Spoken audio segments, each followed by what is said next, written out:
Equations of lines and planes in space. This theorem down here says a line parallel to vector v passing through point P can be described by the following parametric equations. So we got x equaling x naught plus TA, y equaling y naught plus TB, and z equaling z naught plus TC. Now think about where this A, B, and C came from. So when I look at this A, B, and C here, this is actually my vector altogether, A, B, C. So when I look at that, that's what we have there. So that second component is my vector, which that gives us the direction of our line. Like in 2 space, when we deal with lines there, we're dealing with slope. Slope is how we deal with direction in 2 space. In 3 space, we need something more than that, and that's where this idea of the vector v comes in. So that's going to give us our direction of our line.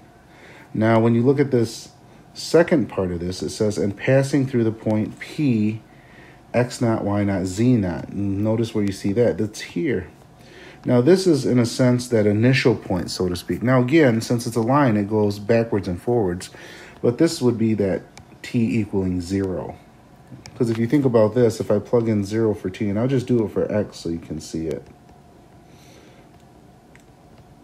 And I'm plugging in 0 for t, so kind of remember that. So I get this, and this is just going to be x naught. And then if I do the same for the y's, that's going to be 0, so that's just going to be y naught. And when I plug in 0 for t for this one, that makes that 0, and I just end up with z equals z naught. So that's why that, in a sense, that's our initial point. Okay. Now notice this. In parametric form, we don't really think of this this way, but I always write these in this form. Now, we'll see this form a lot later on, but I wish they wouldn't introduce this early in the book. But it's okay. We can deal with it.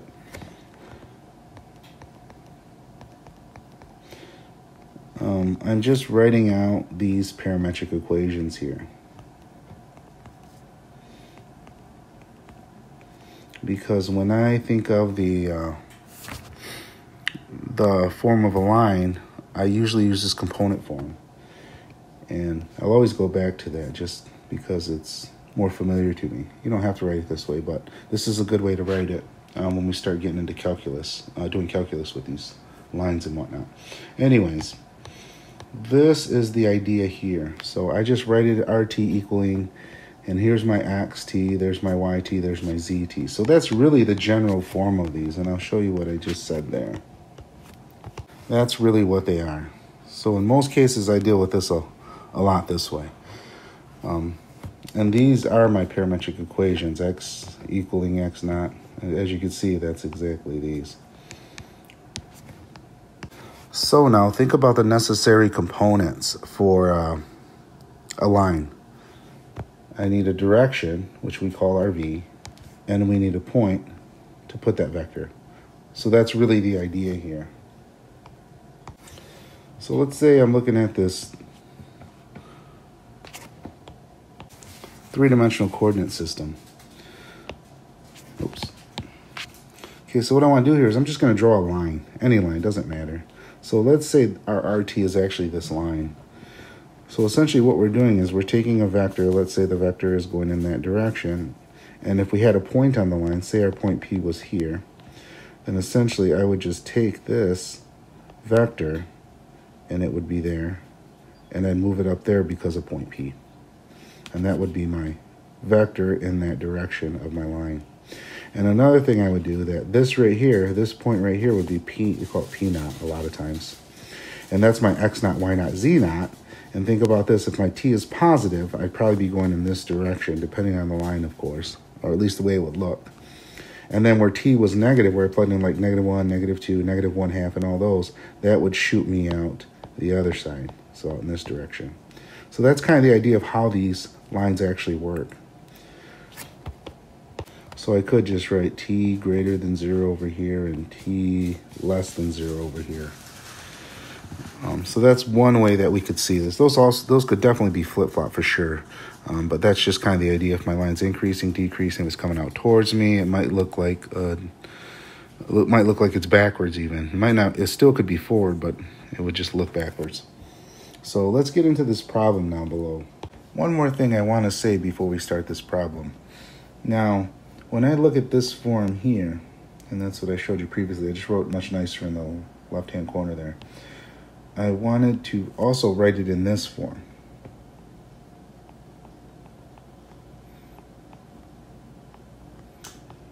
X naught, Y naught, Z naught. So this is my initial point here, and T, and then my A being, or not my A, but my V being,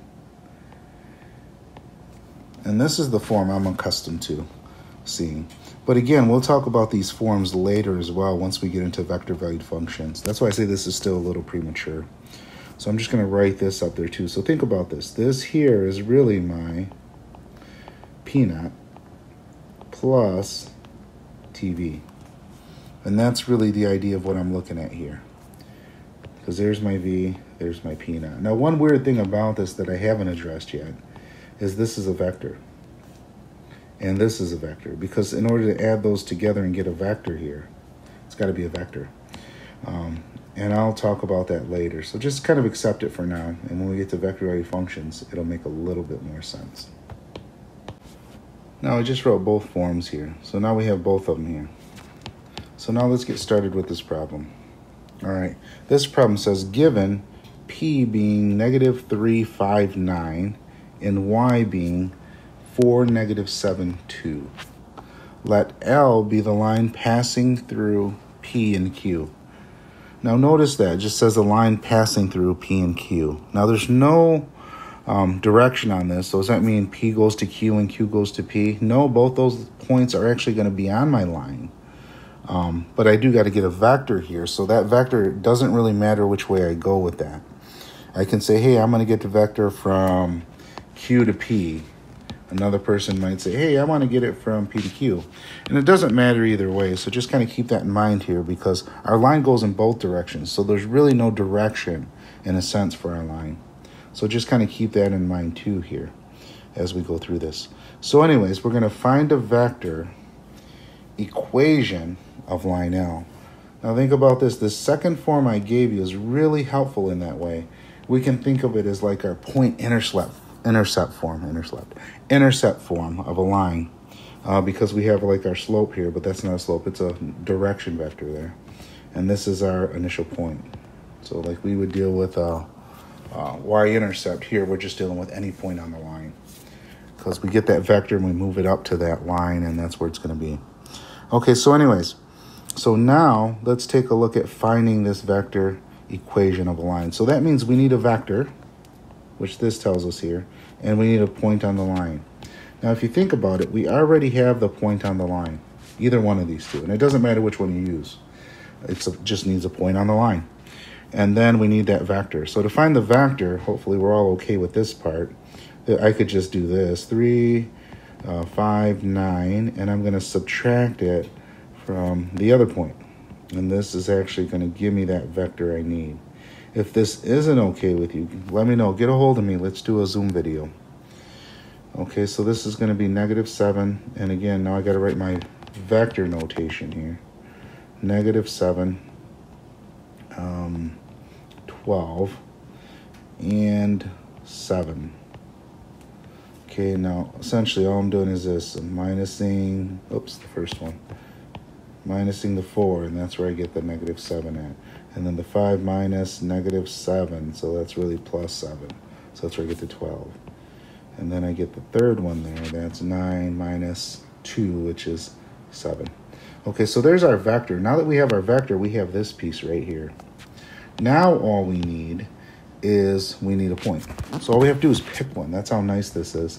So if I wanted to write this out, this RT then would be my X naught being, I'll just pick the first one because it's the first. It doesn't matter. Okay, -3. And then I would say minus 7t. Now notice that I pulled that 7 from there because that's my N, my A. So that's here. And that's what they mean in that component form for the most part there. Okay, so anyway, so that's my first one. And then I'm going to do the second one now. So I'm picking this 5 here because that's my y naught. And I should actually circle this one since I'm doing this upper form here. Okay, so that's going to be 5. Not 5. Yeah, 5 because there's my 5. Okay, so 5. And then plus 12t. There's my 12 there. And then for the third one, it's going to be 2 plus and then 7t. And that's going to be my new RT. That's actually my line L. So now another way I could write this, and I'm just going to write it in the other form too. This is going to be RT, negative 3, 5, 9. And honestly, this is the way I'm used to doing it for the most part. Plus t, and then my vector that we found was negative 7, 12, 7. Now, if this is okay with you, one way I can also look at this is I could add these together, these two vectors. And there's a scalar here. I could look at it that way too. And if I distribute that through, which is what I would do, that's where the other form actually comes from, if I was given this form here. But that would be, and I'll just write it out for you, negative 3, 5, 9, and then plus, this would be negative 7t, comma, 12t, comma, 7t. And then what I would do from here is I would add these together now. Now I can add those together. And that would be negative 3 minus 7t, comma, 5 plus 12t. Now again, I'm just adding each component. So this component with this, and that's where I got the first piece. And then the 5 with the 12t, and that's where this came from. And then for the last one, I get 9 plus 7t. And then that's going to be 9 plus 7t. And that's really just the other form. And that's what I got originally here, if you can see that. So I just kind of wanted to point that out to you that way as well. And that's where it comes from. That's where I jump from one to the other. I'm just so used to working with these, I just kind of just do it naturally now. But if you needed to see how they relate and how I'm able to just say, hey, this is my, like this negative 7 here goes here. Now you can really see why it does, which is sometimes handy. Now with all the information we have here, this part B is just, like take us 10 seconds. This says find the parametric equations of line L. Okay, so here we go. This is it. Xt equals, and sometimes you can just, if you want, you can just write x. That's fine. I'm just used to writing xt. So this is going to be negative 3 minus 7t. And yt is going to be 5 plus 12t. And then zt is going to equal 2 plus 7t. And I just pulled them from these here. That's my xt, that's my yt, that's my zt. And I just actually have to write them out, and that's what my parametric equations are.